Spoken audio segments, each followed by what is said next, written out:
In roller derby, holding space is an empowering, often intimidating act of strength and strategy for oneself and/or teammates. Holding Space, the podcast, clears the floor for conversations that touch upon race, class, identity, and privilege to amplify stories, build community, and make more connections in the skate world. Expect lots of smart, dope skate people musing about life on and off 8 wheels and silliness. Can't forget the silliness that you never knew you needed and won't be able to live without. This is Holding Space with Magical Realism. Welcome.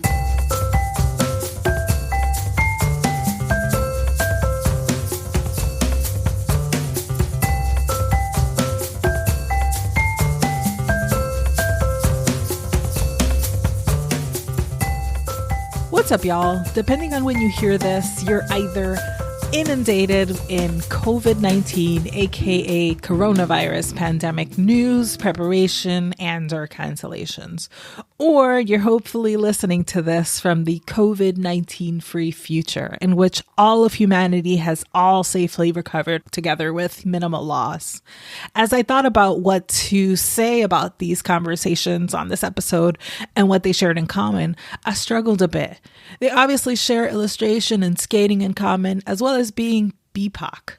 Sam Barks is a full-time artist based out of Austin, Texas, a former roller derby player who retired in 2016, the Detroit native now street skates and ramp skates. Momo Fett, who's up first, currently skates for Darkside Roller Derby and the Casi Muertas skate crew of Costa Rica. After mulling it over, I realized that this episode is dedicated to language and vision. I can't think of a better time to converse with humans who relish in creating and speaking through visual language. The way I see it, our world could use some new ideas and images to take root right about now, and I can't wait for y'all to hear Momo and Sam speak for themselves on what and who their art speaks to. We had dope conversations that rolled through power, privilege, life, death, and representation.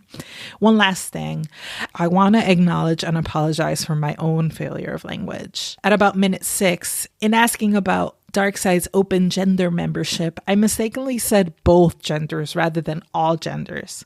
I'm very sorry about that. Momo graciously corrected me when I said it, and I'll do better. I promise. Thanks. I learned skating when I was a little girl. You know, the typical Barbie inline skates, Christmas present. I got those. They were the ones that fit over your shoes. Yeah. Yes. Hell yeah. Classic. Definitely. So I got those for Christmas when I was like 8, 9 years old. I taught myself how to skate because, my mom just had my baby brother and she was always busy with him. So I taught myself how to skate. And then I stopped skating. The moment the skates stopped fitting, I just stopped skating completely. And then I was in the US, in Sacramento, at this tattoo parlor, and I saw this little piece of paper with a pretty cool Pulp Fiction-like picture, like drawing. But it was a girl with skates. And I was like, what is this? And it was a derby bout between, I think it was Sacramento Rollers and OC Roller Girls, I think. And I went down and saw it and I was like, I need to do this. I gotta do this. But there was nothing like that in Costa Rica. I was just visiting the United States. There was nothing like that there. And like a year after I came back from the US and I saw derby there for the first time, I learned that girl was starting a group because she saw Whip It. And then she thought, I need to do this too. And she started recruiting people to join the team. And that's how I got back on skates. I had to learn again because I knew inlines, but then quads was a whole different story. And I was way older. I was 21. So it was harder, but it was so good. And I fell in love with it right away. And I haven't stopped. Well, just a little moment when I had my child. I have a daughter and I haven't stopped skating. And so how long ago was that? That was in 2011. Yes, 2011. That's when Derby started in Costa Rica. Word. So someone saw it I feel like it was meant to be. If you saw it in Sacramento and then you got back to Costa Rica and that's when you joined the Derby League, it was fate. Exactly. It was fate. That's so dope. And then when did you start doing the ramp stuff? Oh, I've been on and off starting it like for 2 years now. So it's like I go to the skate park for a couple months and then I stop going because it starts raining. And then I never come back until like a year later. now I'm really getting into it, like really putting myself to it and try to learn new stuff. So a couple of months maybe. That's awesome.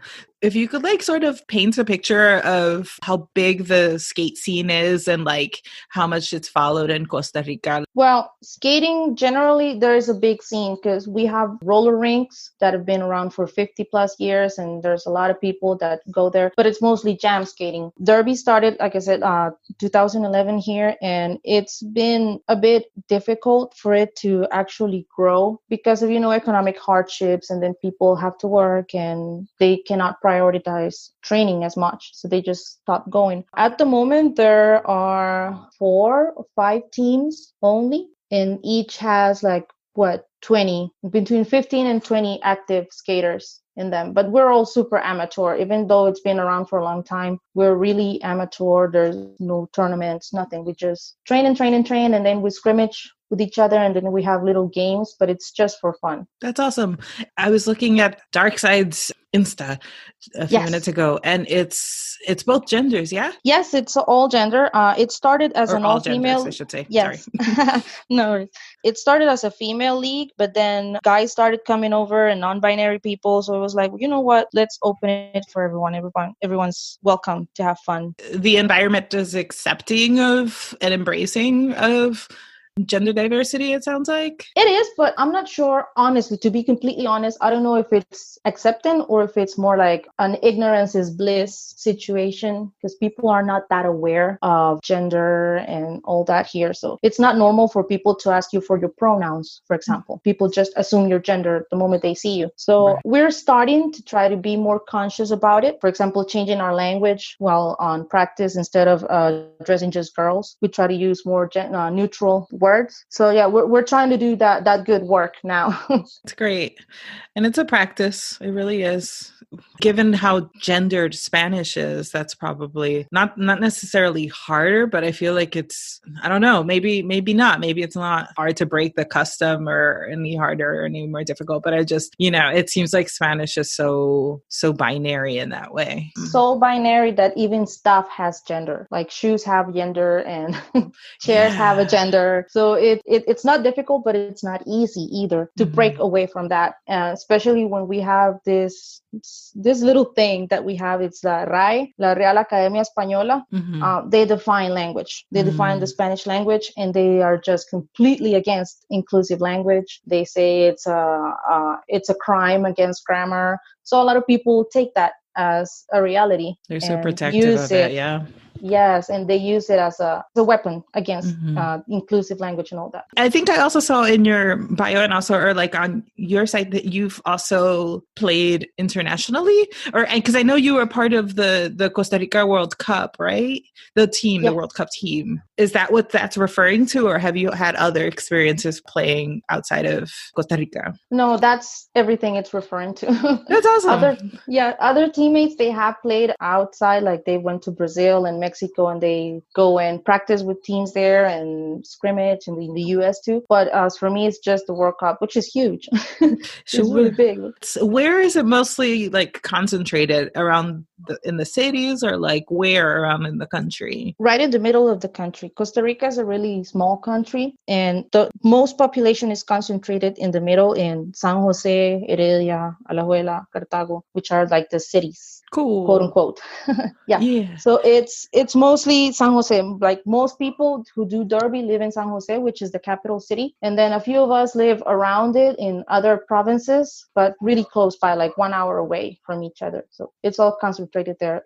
All teams practice in San Jose. All events are done there. So they're close enough to be able to drive to? Yeah. Like to and from each other? So you're like, so the province is like, you're in Heredia, is that right? Yes. And how far is Heredia from San Jose? By bus, depending on traffic, it can be an hour and a half, because traffic is horrible.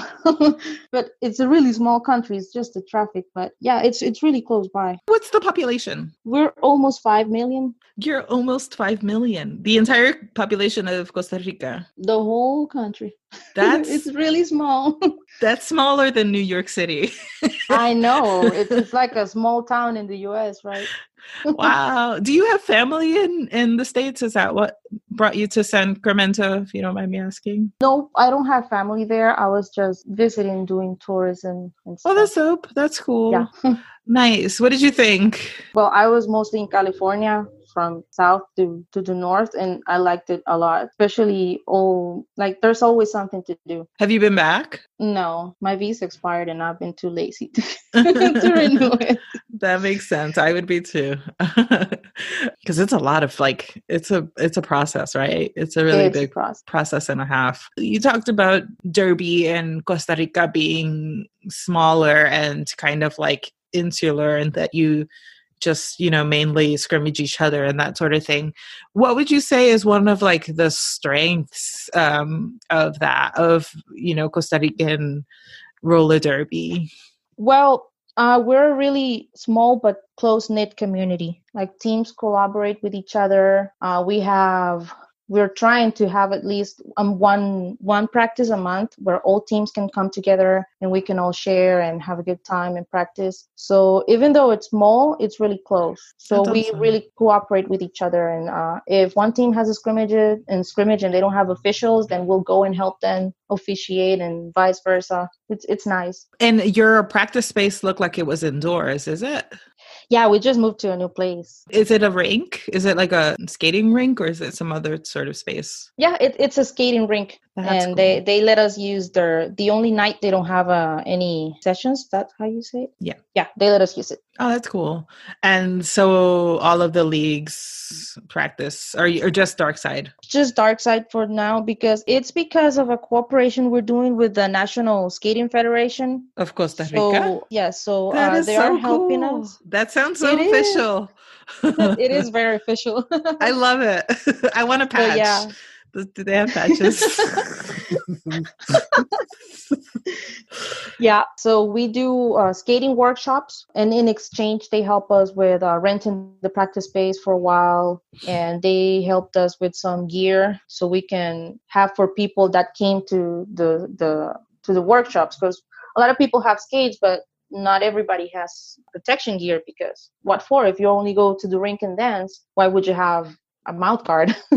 Yeah. So they gave us some stuff that we could use for that. And yeah, in exchange, they help us with the training space. And we also have to do some world skate during those training hours. So we do both WFTDA and world skate rule sets in our practices. Oh, that's rad. Is that a common practice? Do the other leagues also practice under both rule sets? Various rule sets? Just No, the y'all? others are mainly just WFTDA. Okay. Your art is amazing, by the way. You are such a Thank you. talented artist, of course.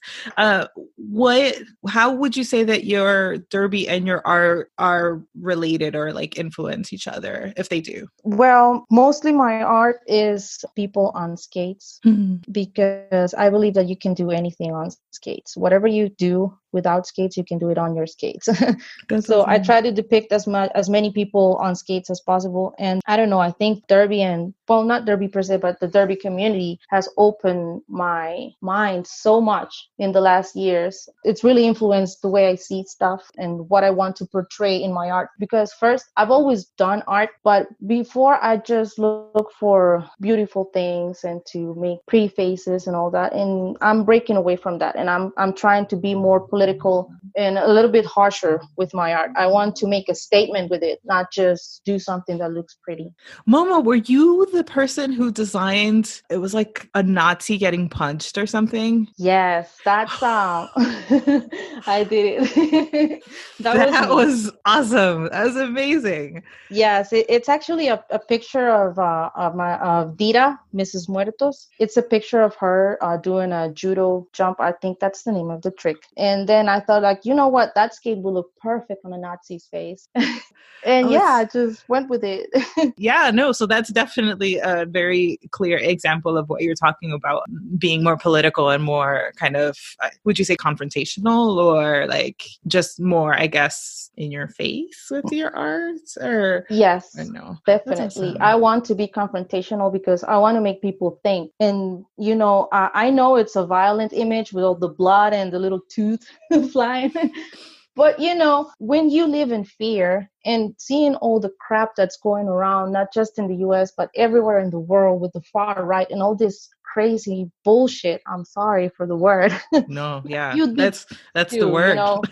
yeah, you'd be pissed off too. I mean, you would want to punch somebody, and who deserves it more than a Nazi? Hell So I yeah. want people to react and think. It's not just blood; it's whose blood is it, and what we're trying to fight against. Tell me about Casi Muertas. Oh, it's this really, really, really, really cool thing. Two of my friends started. Their names are Maria and Diana. Well, they've been friends forever, and they skate a lot, and they're super, really good jam skaters. And they thought, let's do little collective things with our friends and start organizing cool stuff like rollouts and jam skating classes and skate park classes, and just hang out with people and other people who maybe not just roller skate, but also skateboarders and whatever. Everybody on wheels is welcome. So yeah, they started it, and we started officially last month with our first rollout. We did it at night in San Jose. It was really cool. Like 30 people came, I think, which is a lot. Yeah, so we're trying to do at least one rollout every month to bring more people in and have them feel more welcome and create, a safe space so we can all skate and share and protect each other. That is amazing. What was like would you say the age breakdown of the group? Like the people who came to the rollout? Yeah. Oh, well, I saw some really young kids, like 18-year-old kids there, and some of us were in our 30s, and it was a really ample range now that I think about it. That's what's up. I was also thinking, now that you said kids, does your daughter skate? How old is how old is your Yes, daughter? she's 6 years old, and yes, she skates. Oh, yes. Is she going to play derby someday? Hopefully, she likes it. Oh, that's great. That's awesome. I know you mentioned gear being a challenge. Are there any other sort of challenges that you can think of for skating? Well, mostly space-wise, because right now we have really nice weather, but then late March, it starts raining, and it rains a lot. And it doesn't stop until like October, early November. So we have like 6, 7 months of straight rain, and there aren't many spaces with ceilings or roofs so people could skate. There's a lot of football fields, but people can't play football under the rain. Yeah. And it's mostly, that space. There are a lot of roller rinks, but yes, you have to pay to get in there. Not everybody can pay to get in there or make the commute, because they're all in San Jose too. So yeah, gear is one of the issues, not because they don't sell it here. It's because it's so expensive to get it here. And the space, mainly. There aren't many public spaces that are adequate to skate. I like to wrap up by asking people their self-care tip. My self-care tip, it's going to sound weird, but shower every day, shower daily. It's important. Yes, because I've been through depression, and I remember that one of the hardest things for me, I think it was to shower, because I was like, what for? And then I was like, well, what for? For me. I mean, I have to be clean. I have to feel good. So it's always nice to shower and like cleanse yourself and feel refreshed. So yeah, that would be my self-care tip. I'm sorry, I'm awkward.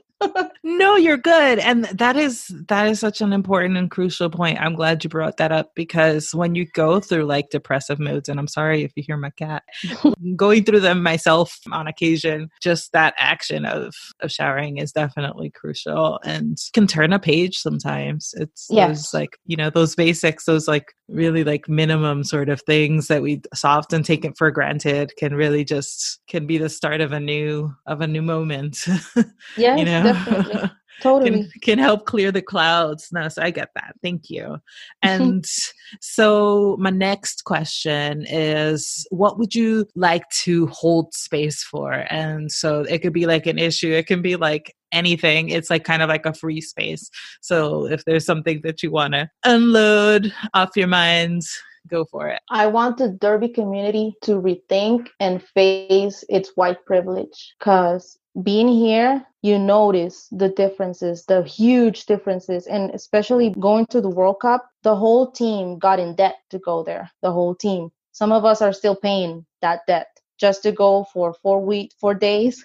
to a World Cup. And, it was... And this was in 2018. Yes, it was in 2018, Manchester. Like, we had to cross the ocean. And it was appalling to see the differences. Like, you would see our team, for example, we all had our old helmets. Like, my helmet that I took to the World Cup, I've had it for like 6 years. Patched up pads. My skates were completely wrapped in tape because they were falling apart. And you would see people with brand new helmets and brand new stuff and brand new skates. And it was like, oh my God, how different is it? Why is it so different for them than for us? And it's all because of privilege. And I think the whole community has not been aware of that. And I think it's very important that they do. And we all take action to reverse that and make it an equal game, because we always talk about equality and inclusion in Derby, and it's really nice talk, but we really need to work towards making it happen. So that's what I would like to hold space for. Thank you so much. I know that this is on all of us as a community, and Derby absolutely needs to check its privilege, as you say, level up that unequal playing field or track. And I would like to know if you have come up with any sort of possible solutions or ways that that could help, either yourself or others around you that you've heard. I think education and cooperation are key to make this happen. Educate people on privilege, cooperate to turn it all around. It's something we all have to do. It's not just for the privileged people to do all the work. We also have to put our part in it. And yeah. Oh yeah, like each one help one, really. Exactly. Each help each other and just be human. Definitely. Awesome. Thank you so much for that. And last but not least, I like to close up by naming an MVP. Who's your MVP? My MVP is Neon from BPAC Skate. Hell yeah. I love Neon. Tell me why. Yeah. Their work is amazing. Everything they're doing for the community, starting with just something like people would see as trivial as an Instagram account and see how large it has gotten and all the impact it has had in the community, starting conversations and maintaining them and finding solutions. It's just amazing. I'm really thankful for everything that they're doing. So yeah, Neon is my MVP. Neon is my MVP too. Yay! Neon, I've told Neon this, that without Neon is definitely like an inspiration and a motivation for this podcast. So, with the work that they've done through the Bipaku Skate, just the idea of creating community through visibility was definitely motivational for me. So heck yeah, I'm on board 100,000%. Dope. Okay. So thank you so much, Momo. This was awesome. Thank you so much for the space.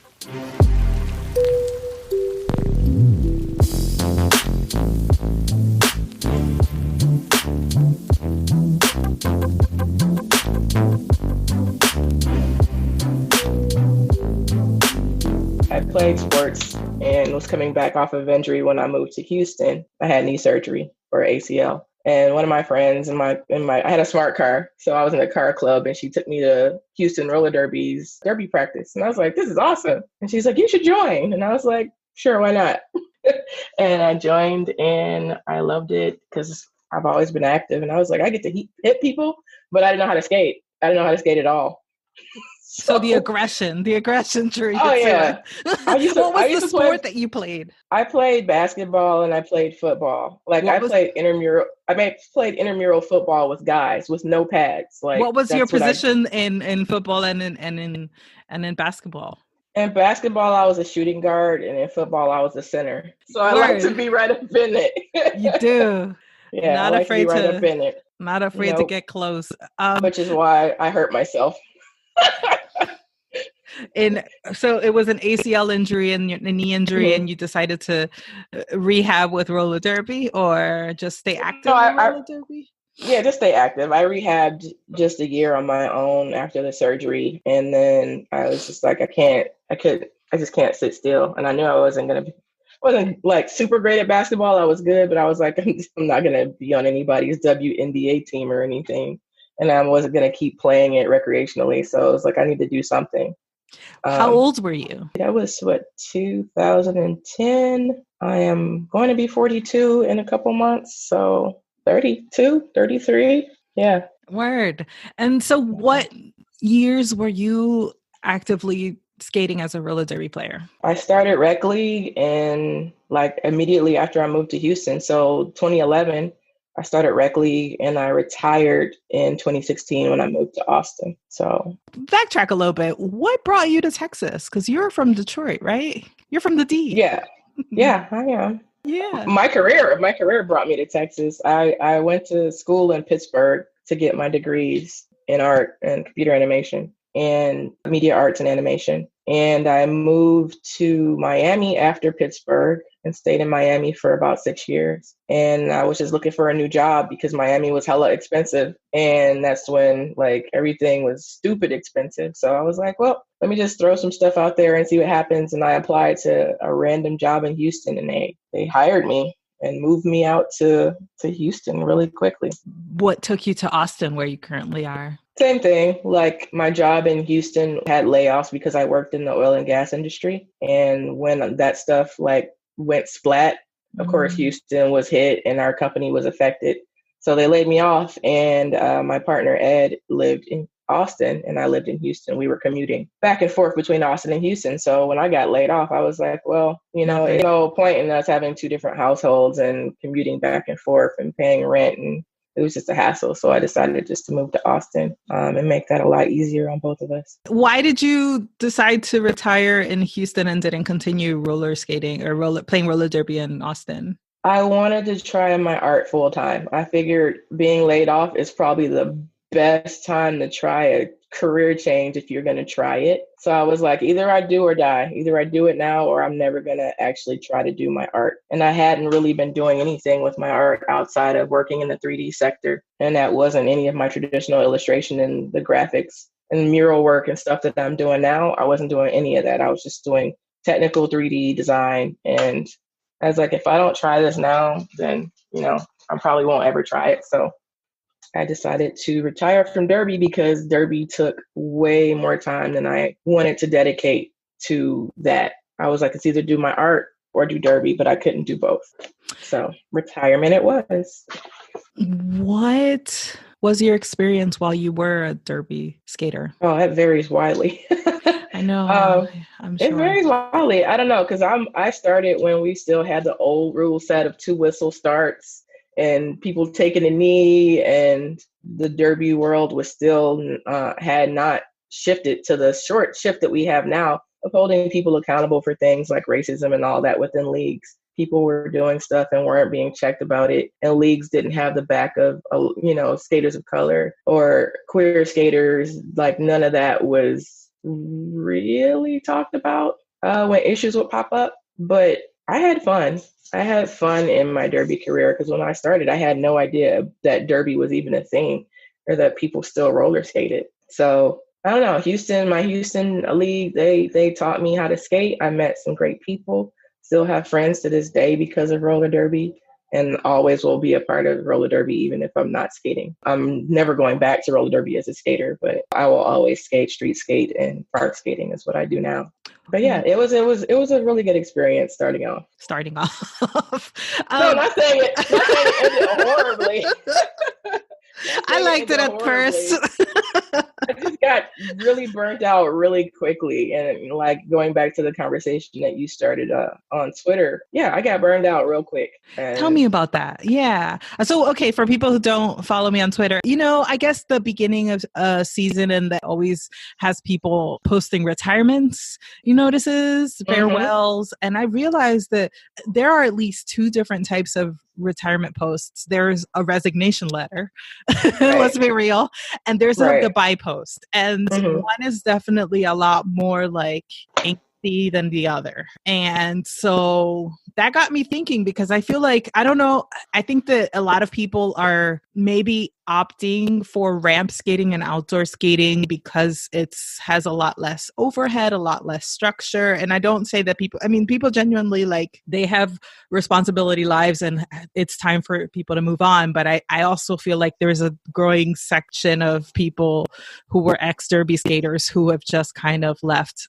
out of their own, who are voting with their feet, right? Oh yeah. So I posited that question to the Derbyverse, the Derby Twitter, like, if this is supposed to be our source of recreation and relaxation and joy and fun, why are so many people burning out? You know, like, how can we solve this? Because, like, you never want to leave people be so, like, upset and, like, stressed and what have you from something that they're coming at, you know, expecting fun out of. So that's a little bit of the context to what you were about to say. Yeah, it's varying reasons that people burn out quick. For me, it was like our league had, you know, over 180 members, volunteers and everything. And it was a solid core of maybe 30 to 40 people doing the brunt of the work for the whole league. And that wasn't fair. You know, it's supposed to be for us, by us, everybody pitch in. But of course, in every league, that doesn't pan out all the time. You have people that just show up and skate and don't do any committee work. They don't do any parades. They don't do promotion. They don't break down after games. They don't help set up. So, you know, that started to wear on me and other people in our league. And like I said, that goes across the leagues all over the country, overseas. It's just the same problem of a few people doing a lot for the league and some other members of a league just literally skating by and not pitching in. It's tough. It's not like we're coming at Derby like, you know, like it's the only thing in our lives. Like, we're people in our like mid-30s often. We got lives, we got mortgages, we got car payments and jobs and, you know, other responsibilities. To take on another task must be like, for what? Like, and I think that's probably happening too. People are like, yeah, they're letting Derby go by the wayside because of there's more important things that they want to do at that time. For me, when I moved to Houston, I didn't know anybody. I moved to Houston, didn't know anyone here. I didn't have any friends here. So it was like, I have disposable income and I have time. So it was like, oh, Derby was easy and an easy choice then, because all I had to do was, you know, go to work, go to practice. I had time and money. Responsibilities shift.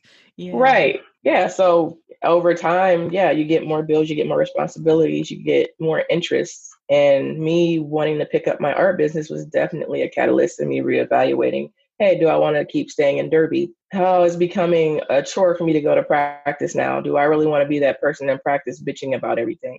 I don't want to be that person in practice because everybody got them people in their league that are just unhappy. And instead of leaving, they stay and make everybody else unhappy. And I didn't want to be that person in my league grumbling in practice during drills. And I was like, when I caught myself doing it, I was like, it's time to go. I don't want to sit up here unhappy, wasting my time, wasting their time, and not delivering for my team. And the funny thing is, I retired and stepped back, but I started training our rec league, and then I started training my home team that I skated for.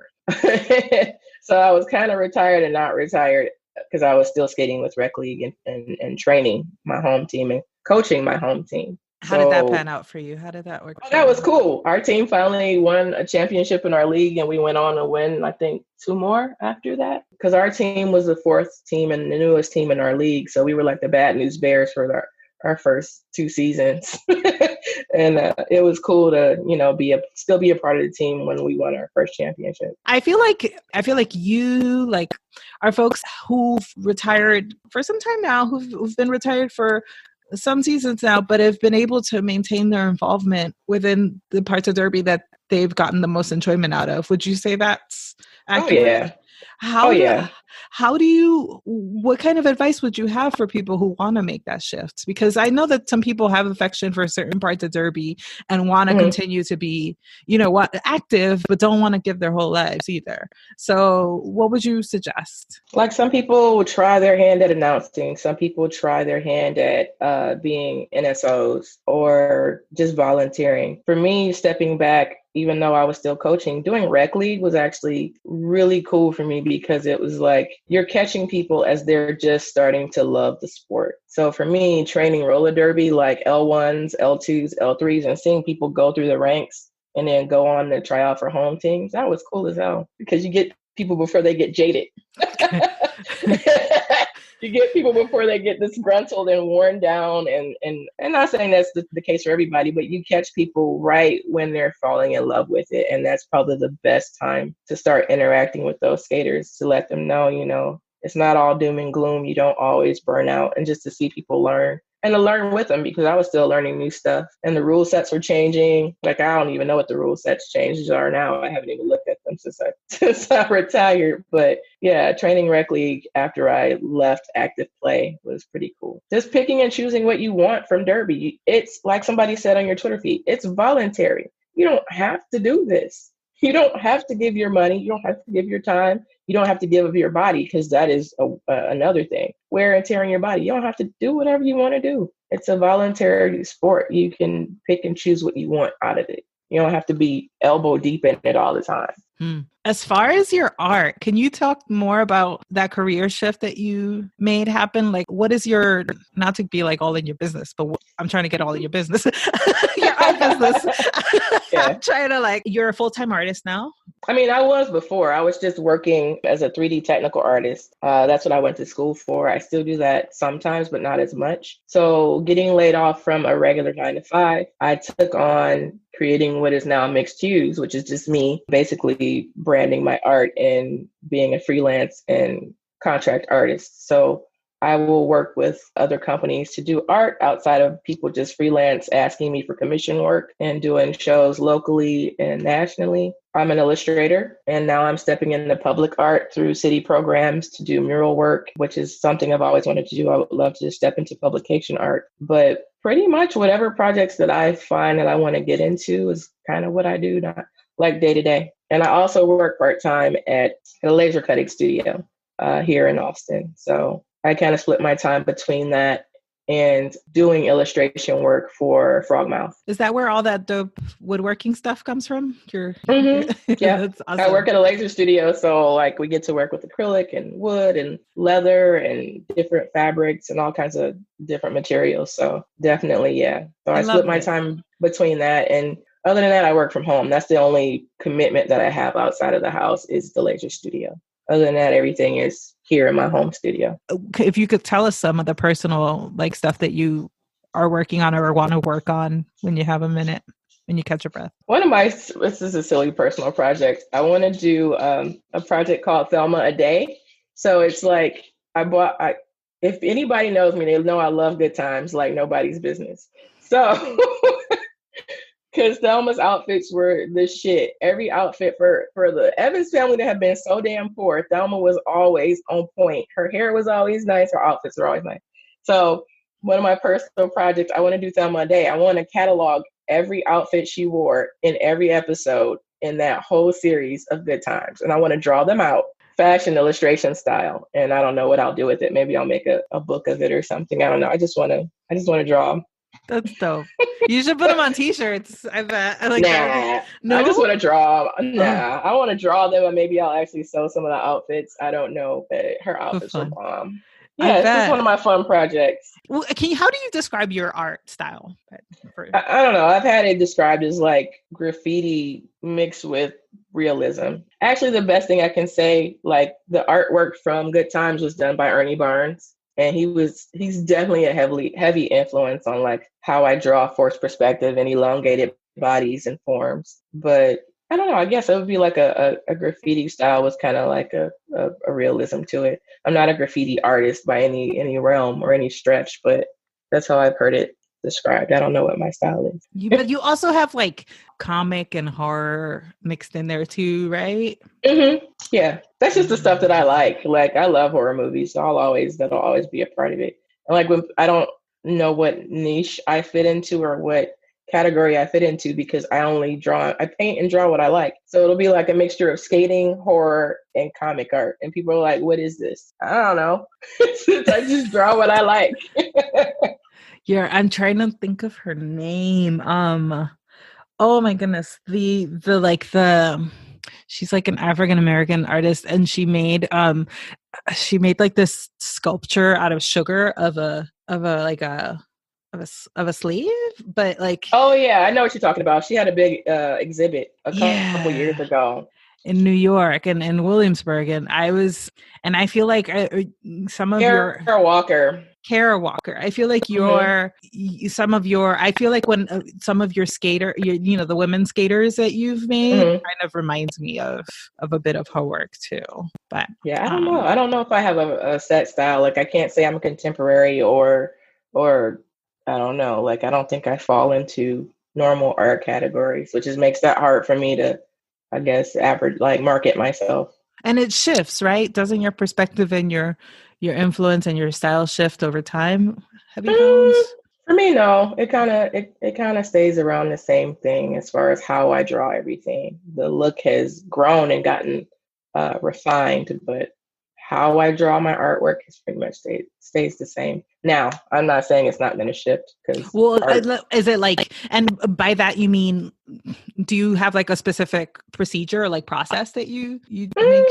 No, I mean just like how my work ends up looking, like how my bodies look, how my faces look, if they're angular, if they're elongated, the forced perspective I use, that's kind of where I am now. But that might change as I get older. I don't know. And how long does it take you to complete an illustration? Oh my God, I'm so slow. Is it? I'm slow. It depends. Like if it's something that someone brings me a commission and they're just like, I'll do whatever, that takes me the longest because I'm like, I need some kind of direction from you. What do you want? What do you need? Like I have a whiteboard full of ideas, but it's not like I just sit down and they just come pouring out. And I get into this cycle of worrying about, I haven't done anything new. And then I'm just like, you know what? You don't have to do anything new. You don't have to worry or stress about, oh, I haven't put out any new work. I'm not a machine. I know some artists that can just sit, they draw every day. It's beautiful work and they just output a lot of work. That's not me. No. I draw when it hits me, and sometimes I put out a lot of work. Sometimes I just sit for like a month or two and nothing's there. Nothing's coming out. I'm just like, oh, well, that's just how it's going to be. I'll work on client work until, something sparks. Where do your ideas come from? Is it from like television or like watching anything, or like, is it randomly? Sometimes it's reflecting on what's going on in society. Of course, artists are the reflection of what goes in the world. If a part of that doesn't bleed into your artwork, I'm not sure how you filter that out. I can't. So if something's weighing heavy on me, then I'll draw it out, paint it out, sketch it out. But yeah, it's usually like how I'm feeling, what state I'm in at a certain time. Sometimes I get an idea, like the zine project I started last year. I'm going to continue this year. I made my first zine for Staple Independent Expo that we have here in Austin every year. It was the art of death. It was speaking on death and how different cultures personify death and how we deal with death, how we celebrate and mourn death in different cultures. So I'm going to continue that. And in the zine, I basically drew out my my representations of different cultures, personifications of death and how we all face it. Basically posing the question to the viewer, like if we all didn't have the specific religions we have, like if we didn't all have this idea of a hereafter and doing things to get to heaven or hell, would we still view death in the same way? Like if we didn't have to worry about salvation, would people view death differently? Would we approach it and accept it a lot easier than we do now? Because, to me, I think we just fear death so much that we create religion and these hierarchies to live forever. What if we just didn't? And we were okay with the fact that we didn't live forever. So that's what my zine is going to kind of focus on in the next issues. It's a heavy subject, but I'm approaching it with art. It's called The Art of Death. Do you have a concept of death, personal? I think we just end. I think our energy just goes wherever it came from in the first place. But I don't believe there's an ultimate creator in the sky waiting for us. I don't. I just don't. And I don't think that should govern how we treat people on this earth. You treat people good just because you treat people good, not because you're going to be in some paradise after you die and you get to live on forever. Earning points for that. Right. Yeah, or something. Because you get to live forever, just because you did these things that this book told you to do. Just be a good person. I know you went to Cuba recently.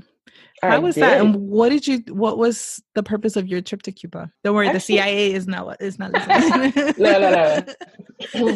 According to them, I went to help the Cuban people. So no, I did. People to people, My people to friend. people. Actually, that one's gone. That certification's Is gone. it? No, it's not. Is it, or Yeah, is it you cultural can't. exchange or something? Or You can't do people to people anymore. They removed that one last year, but most Americans go under support for the Cuban people. So you either go for work or you're with a missionary group or support the Cuban people. There's like 12 different certifications, but one of my best friends from Pittsburgh, she travels a lot and she has a travel agency that she, arranges trips for people to go to different places. She travels a lot. I do not.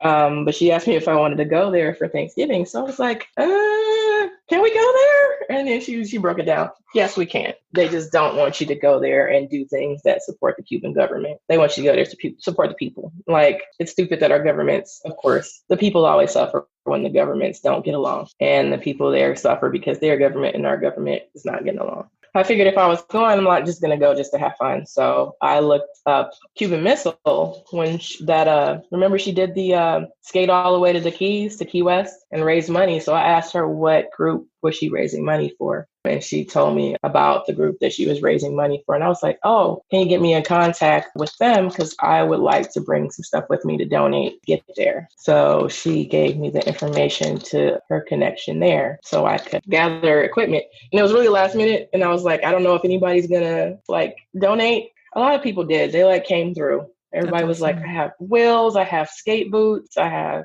took skates, wheels, inlines and quads, helmets, gear. I took 50 pounds of skate gear there with me. So, and what they do there for Skate Cuba is they distribute it around the island to kids that want to learn how to skate. And that's cool as hell. So got there, it was pretty easy, just landed and got picked up in a classic car, of course, because they still have cars from the 50s and 60s. They look brand new. That just blew my mind how they kept those cars running for so damn long. People on the island are inventive as hell. They do what they have. They just make stuff. I was thinking of the word, they improvise. They're just so ingenious. Yes. The ingenuity, the Cuban ingenuity is it's off the chain. Yeah. The craftsmanship of some of the stuff that's made there is ridiculous. The ironwork on some of the doors, you can see stuff that's handmade that people have just passed down, and just traditions is ridiculous. I had another question sort of about entrepreneurship, and I feel like there's a lot of people who would love to, maybe venture out on their own or start their own sort of business. Do you have any sort of advice for them? Plan, because I didn't plan my business. I just kind of jumped into it and started making stuff. Write out goals, write out some kind of business structure, some kind of business plan, so you have an idea of what you want it to look like and what it's actually going to take to get to where you want it to be. Support is important. You can't do it by yourself. It's really hard if you try to have a support system of friends and mentors, people that are above you and at the same level where you are, so you can ask questions. It's really important. When I came up against something I had never been asked to do before, and I was like, I don't know what to charge for this. I don't know what standard, what industry standard looks like for this. I have a couple of people I can always call or email and be like, hey, what would you do in this situation? What have you done in this situation? So having mentors and peers in whatever industry you want to go into helps. And I wanted to backtrack. I remember at one point when we talked, and I don't know if it got captured in our initial conversation, you mentioned how your skater series of women of color skaters came from your desire to see yourself represented and see more women of color represented in skating. Could you talk about that? Yeah. It started for me just making stuff for me. I was just making art or t-shirts or whatever that I just wanted for me. And because there was nothing being put into skate merch for any tournaments, for any leagues, any games, any of the conventions that I would go to for roller derby, there was nothing for people of color. There was nothing. And I was like, well, we skate too. You know, you never saw us represented in any team logos. You never saw us represented in advertisement for major WIFTA events. That's changed over the years, where you started to see skaters of color be represented on the big stage in advertisement for those tournaments. And like, people fly all over the country, all over the world. In every city, state, and town across this country, people pay their dues. They go to practice. They go to these games. They put their work and their effort into these individual leagues. And you never saw any representation of those people. We might be small in numbers in each of these leagues, in each of these little towns and cities across the country, but we're there. So I'm like, why every year I go to RollerCon, there's nothing that represents us in any of those stalls? And I'm like, well, I started like showing work to like the Black Roller Derby Network had started around that time that I had just started skating. And I just started putting my artwork in the group, and they were like, where'd you get that from? I'm like, I made it. They were like, why don't you sell this? And I'm like, I don't want to do that. I don't know how to do that. So they were kind of like, the Black Roller Derby Network was kind of like that support and that push I needed to say, hey, we want to see this, more of this, to do more of this. And one of my mentors had come to Houston, and he just came down, him and his wife, and he was like, what do you want to do with your art? And I was like, well, I want to do this, this, and this. And he was like, well, you have a niche group right there. Roller derby. He was like, start there. He was like, this is what you're gonna do. He laid out this quick little plan. He was like, do this, do this, do this. Dan, he's in Atlanta. Dan the man. Everybody knows Dan in Atlanta. He was like, you're going to do this, this, and this. And that's how you're going to start. He was like, start in roller derby, do what you know, do what you love, and then branch out from there. And I was like, okay. He left, and I was just like, let me look up RollerCon and see how much a booth is. And it was like, I got the smallest little table in 2015, and it was March or May. And I was like, I'm just going to buy this thing and I'm going to do RollerCon. Had no work, had nothing. And that's how I started my business. Had to make work for it. Oh, I love that. I had to get my EIN number. I had to get all the tax stuff together. I had to actually create a name. I had to create a brand. And I had to create work to sell at RollerCon in 3 months. And that's how I started Mixed Hues. That's dope. That's sometimes that's what it takes, right? Like having those hard deadlines, like the self-imposed, like hard deadlines. That's awesome. I didn't even know that story. And that's where I found you. Yeah. Hey, but look at you. 2020, 5 years later, here you are. That's dope. Yeah. And can I tell you that's like when I came upon my first RollerCon, I like made a beeline to your stall because I was like, heart eyes. I saw that you were actually making art that looked like people like me in my color. And that was like, that spoke to me so hardcore. Now there's more skaters of color now that are doing their art, and I'm glad to see more people representing. Who should people be looking up? Sarah Chaws. I met her at Roll Call. That's what's up. She has an Etsy shop. Who else? Violet Emotions. I met her when I went to the Moxie Art Show in February last year. Her artwork is very good. I'm trying to think of who else I started following. I found a lot of these artists through Kiana Ioana. She always big ups other skaters of color and other artists of color that are just out here putting art out that nobody really pays attention to. And I find a lot of artists through her. How has your impression been in terms of like the way you've seen the skate world transform online? And how long have you been ramp skating for now? Off and on since I think 2016. 17, so the past 3 or 4 years, basically since I'm pretty much been in Austin, off and on. Yeah. What's that been like for you? Oh, it's been fun. Like, it's been scary because I'm scared of heights and trying to like basically relearn everything. It's like being brand new to roller derby. You didn't know what the hell you were doing, and it terrified you, and it was exciting all at once. So basically that's where I am. Like, it's super brand new. It's a whole different set of muscles that you have to use. It's a complete different monster than roller derby. Do the skills translate? Oh yeah. If I hadn't done roller derby, I would have had a harder time getting into ramp and bowl, aggressive street skating. Definitely. Roller derby has definitely helped just gave me that skating foundation. But it's just me getting over fears of heights and speed and concrete all thrown together. That's it's just my own internal like screaming inside my head. Like, why am I on this 6-foot wall about to like roll into this bowl of death? I don't know. It's fun. Let's do it. Let's see. Let's see what happens.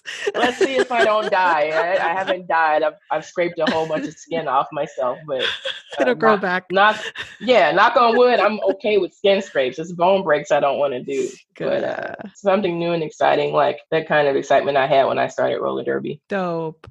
Give me your ancient derby proverb. What's something that you want to impart to the youth, to the seeds coming up? Oh. Or anything like skating related. It doesn't even have to be derby related, but skating related. Just any sort of advice. For life and for skating. Do what makes you comfortable and do what makes you happy. Don't do something just because you think it's the it thing to do or you see something that somebody else is doing. Like, I love skaters that can get air, that are acrobatic skaters. I have no background in gymnastics. My big ass is not going to be flipping off nobody's bowl or nobody's ramp or wall.